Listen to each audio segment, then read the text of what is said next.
Hello and welcome to the Nintendo Network, and no, this is not a clickbait video. I truly believe putting Sora from Kingdom Hearts into Super Smash Bros. Ultimate would be a fatal mistake, and I do have some evidence to help back up this claim. I do have to make a quick plea though. Before you start typing your negative comments, maybe take a quick breath and watch the video and see where I'm coming from with this. Oh, I'm sure this plea won't work, but I have to try at least. So the crux of this argument mainly stems not from Sora or Kingdom Hearts itself. The more I think about Sora and what Smash represents, really he'd be a decent choice, and there are a lot worse options out there. The reason Sora would be a bad idea is because of who owns Sora. No, but a good guess considering their track record. There we go, Square. Square makes great games, they just take forever to get out. But the bigger problem is Square and Nintendo's relationship. When Cloud was announced as DLC for Super Smash Bros. Wii U and 3DS, I was shocked and excited. This meant a new, rebuilt relationships for the companies. You see, in the Super Nintendo era, Square and Nintendo were very close. They almost seemed like a second party for Nintendo. But when the N64 and Sony PlayStation was starting to become a thing, Square realized that a 3D cartridge-based RPG wasn't very plausible. In fact, it is said Square encouraged Nintendo to go with CD-based system at that time. But we know that didn't happen, and for Final Fantasy VII, the game where Cloud originated from, it was decided to be on the PlayStation, and thus a long-lasting relationship with Sony and Square began, and a long relationship with Nintendo was hurt. Apparently Nintendo said, if you're leaving us, never come back. Yeesh, that's a bit harsh.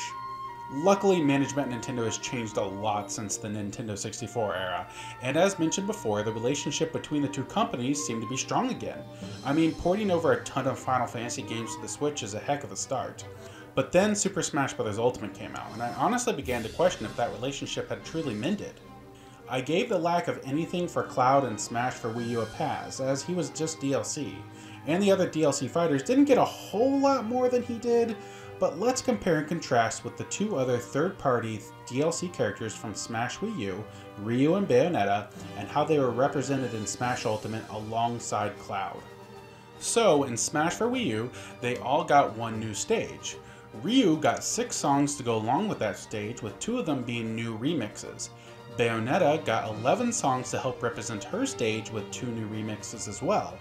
Cloud got 2 songs, no new remixes. As mentioned before, we all really just let it go.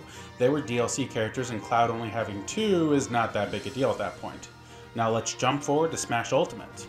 Ryu has a total of 38 songs and wait, what? Sorry, it's a bit off topic, but that's insane. I mean, a good kind of insane. There is a lot of great music in the whole franchise for Street Fighter. But yes, 38 songs for Street Fighter. We also got Guile as an assist trophy to help represent the franchise more, and of course an Echo Fighter in the form of Ken. Beyond that, Street Fighter got a small section in World of Light dedicated to itself and a total of 27 spirits. Now for Bayonetta, the song count actually didn't change, it's still 11, but to be fair, Street Fighter has a whole lot more games for songs to go by, and really 11 for Smash Wii U was still impressive. But we did get an assist trophy in the form of Rodin. She also comes with 19 spirits showcasing her series, a nice representation. And for Cloud we have 2 songs. Again, no assist trophies, even though there's a rather obvious one that they could have used.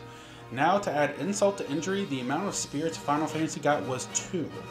2 fighter spirits for each of Cloud's costumes, which is just the Super Smash Bros. Ultimate renders. Whereas the other fighters, for the rest of the roster, it is a different render from previous games in their own series.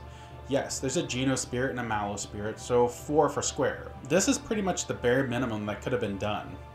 Look at the other third-party reps for spirits alone. Castlevania has 29, Sonic 23, Metal Gear has 26, and Mega Man has 57. Spirits were not new models of characters, they were literally pictures. All these Robot Master pictures were from an old PS1 remake of Mega Man that only came out in Japan. So what is the deal with Square? But what does all of this have to do with Sora and him being added being such a bad idea? Well, I don't think Super Smash Bros. Ultimate deserves the bare minimum again. I don't think we as the fans deserve the bare minimum with series representation either. And I really don't think Kingdom Hearts fans deserve to be given the bare minimum when a character they have wanted and pleaded for finally get into Smash. It is a no-win situation. I can't tell you how many times I've played Smash Ultimate with friends who don't have it, and they see Midgar and get excited for the stage and what music it might hold. I tell them 2 songs and they look baffled. I'm not a big Final Fantasy fan, but even I can tell you the series has some amazing music in it. They have rhythm games based on their music, on a Nintendo console! Attempting to find the full logic is hurting my brain here. Sora was actually on my top 10 characters to not bring to Ultimate, and I no longer stand by those reasons, but for the ones listed earlier. It is sad, considering how Super Smash Bros. Ultimate is a celebration of gaming at this point, and Sora is a big part of that. And honestly, having the bare minimum for Sora is just disrespectful. The saddest part of this story is there's no clear answer to why the representation for Final Fantasy is so little. We don't get to know if there's a good reason at least. There are many theories though, the most popular one being Square themselves is stingy when it comes to their flagship IP Final Fantasy. I mean, yeah, probably, but why be stingy with Nintendo about it, and with Smash of all things? Another popular theory is it would cost too much for the rights to use more than they did. Okay, yes, I do believe that it is not cheap to license these characters. Many people think just because a company says they want their character in Smash that they can magically be put in. That is wrong. There's contracts and negotiations and meetings after meetings on how the character can be and act and look and yada yada. And all that costs money. And I don't think money would be an issue for Nintendo. Nintendo is not hurting financially. I mean, this is the company that I swear has a Scrooge McDuckian bin of money just from amiibo sales. And that is not the first time I've used that term, and it probably won't be the last. Nintendo and Sakurai know how popular Final Fantasy is, and Cloud himself. So I'm doubting the money reason, truth be told, unless Square is just asking for an obscene amount of money for a Chocobo spirit. Here, I googled a Chocobo. Here's the picture for the spirit. We will probably never know. And with Sakurai saying that everyone is here is something that really can't be replicated again in Smash, there's a chance this is Cloud's last time on the battlefield with Mario, Link, and many others. This is the lasting legacy that Final Fantasy will have with Super Smash Bros. A legacy that makes me not want any more Square characters to join the battle. Even Geno. Geno has been my #1 pick for a new fighter ever since Melee. His character left that big of an impact on me. But now, if he would get what Cloud got, I'd be sad.